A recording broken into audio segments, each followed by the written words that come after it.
Finalement, c'est le grand retour de la politique. Ça y est, les grands meetings de ce week-end, du côté des Républicains, ça s'est stabilisé avec, bien sûr, le choix de Valérie Pécresse. On va y revenir dans un instant. Vous le ménagez plutôt, Éric Zemmour, non? Vous trouvez, moi, que je ménage Éric Zemmour? Non, pas forcément vous personnellement, mais à La République En Marche, on sent bien quand même que ça vous arrangerait finalement, non? Ah non, mais moi je pense que ça arrange personne d'avoir quelqu'un qui a ce niveau d'outrance et qui puisse être candidat à l'élection présidentielle.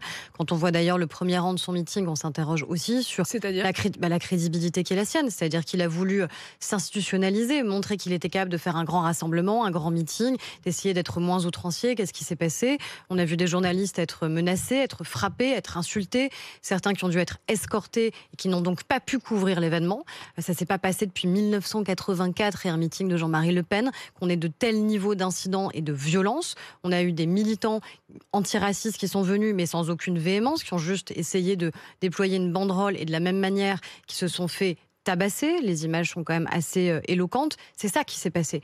Mais ce qui n'est pas étonnant, c'est-à-dire qu'Éric Zemmour charrie avec lui de la violence de ses mots et la violence des actes de celles et ceux qui l'entourent. vous condamnez ces violences. Il y aura d'ailleurs des enquêtes qui ont été ouvertes. Il y a des gardes à vue, 62 gardes à vue en tout dimanche. Alors la plupart ont été levés dans la journée. La question, vous le disiez à l'instant, de ces militants d'SOS Racisme qui se sont mêlés à la foule dans ce meeting. Ils ont bien fait, enfin vous comprenez, c'est pas vécu comme une provocation pour vous? Mais on a régulièrement dans plein de rassemblements politiques un certain nombre de militants associatifs qui viennent et qui dénoncent, qui expriment un désaccord. La question, c'est la manière avec laquelle on le fait. Est-ce qu'ils ont appelé à la violence? Non, ils ont voulu déployer une banderole. C'est à eux de juger si c'était approprié de le faire ou pas. Ce qui est certain, c'est que la violence, elle n'était pas de leur côté.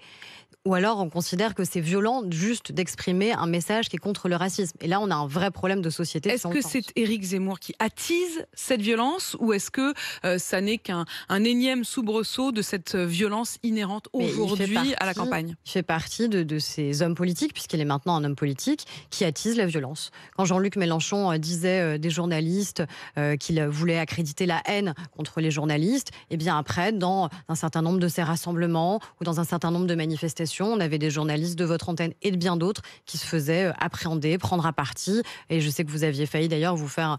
que l'antenne ici avait failli d'ailleurs être assaillie. Notamment au moment des Gilets jaunes. C'est la même chose, c'est-à-dire qu'à partir du moment où vous attisez matin, midi et soir la haine contre les médias, la haine contre les femmes, la haine contre les magistrats, la haine contre des catégories de Français que vous désignez de facto comme étant des cibles, que vous avez en plus dans vos soutiens directs des gens qui sont des groupuscules.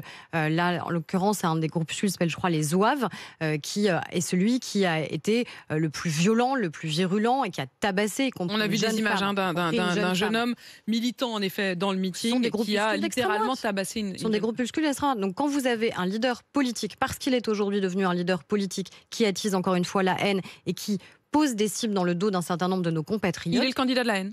De facto, en tout cas, c'est lui qui aujourd'hui charrie un certain nombre de groupuscules qui sont des groupuscules d'extrême droite et qui considèrent tout à fait normal à des meetings de faire en sorte de frapper des journalistes, de les empêcher de couvrir un événement et de frapper des militants antiracistes.